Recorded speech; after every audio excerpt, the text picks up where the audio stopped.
કે દૂધને ટકાવવું હોય તો શું કરવાનું? એમાં પ્રિઝર્વેટિવ નાખવાનું. આપણે તો તમને જે તાજું દૂધ તમે જે કહો છો ને, હાલો કોથળી આવી ગઈ, એકચ્યુઅલી 7મે દિવસે આવે છે. એની જે પ્રોસેસ જ એવી છે કે ગામડેથી દૂધ જાય ચિલર પ્લાન્ટમાં, ચિલિંગ પ્લાન્ટમાં જાય, ચિલિંગ પ્લાન્ટમાંથી મોટા ટેન્કર ભરાય, પછી જાય અમૂલમાં કે માઈ ડેરીમાં, ત્યાં પછી એમાં બધી પ્રોસેસ થાય અને એમાં 22 જાતના કેમિકલ પડે. એમાં ડીડીટી એક કમ્પોનન્ટ છે.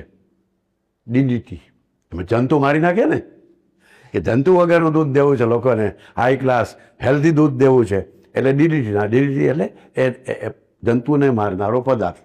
એમાં ડિટર્જન્ટ પડે, સફેદ જોઈએ, દૂધ કી સફેદી ફલાણા સે આએ, એ અંદર હોય, નાખવું જ પડે તો જ એક સરખું થાય. ટોન્ડ કરવું છે એટલે એમાં બીજું કેમિકલ નાખવું તો એક સરખું. નહીં તો આપણો દૂધવાળો આવે તો એ કોક દી પતલું હોય, કોક દી જાડું હોય, કોક દી પીળું હોય, કોક દી તો એ એક સરખું આવે ડેરીનું, ને તમને ખુશ કરી દે કે અમારું દૂધ તમને એક સરખું આવશે. પણ એક સરખું કરવા માટે એને ઇમલ્સિફિકેશન કરવું પડે.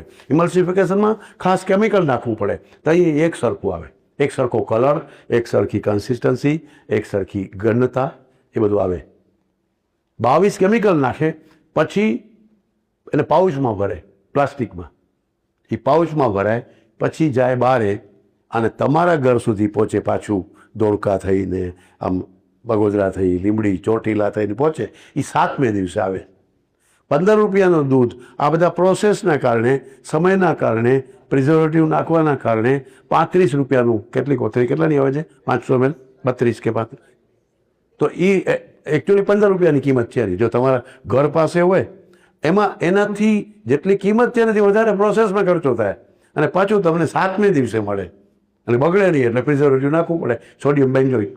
તો 22 કેમિકલ તમે નાખવાના, તમારે શું કામ નાખવાના? તેલની વાત તો કરીશ જ તમને. હું અડધા પડધા તો એ જ બધા કેમિકલ તેલમાં પડે છે.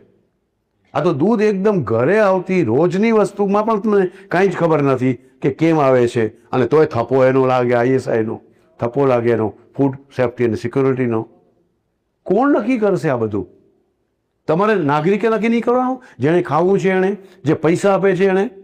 એક તમને જરા જુદી વાત કરું. દાહોદના સંસદ સભ્ય, આપણા ગુજરાતના, હમણાંની ઘટના છે. દાહોદના સંસદ સભ્યને કોઈકે કમ્પ્લેન કરી કે સાહેબ જુઓ તો આ દૂધમાં જે છે ને લખ્યું છે 500 ml, મને લાગતું નથી. તો કે હાલો, સંસદ સભ્ય હતા, પાવર છે મોટો, જવાબદારી છે, લોકોએ ફરિયાદ કરી એટલે એમણે દૂધના ઓલામાંથી 5 પાઉચ ઉપાડ્યા રેન્ડમ, અહીંથી. કીધું કે ભાઈ આ એની ફરિયાદ ઓલી રિફાઇનની નહોતી, એની ફરિયાદ દૂધની ક્વોલિટીની નથી. એ કે 500 મને નથી લાગતું, એટલે 500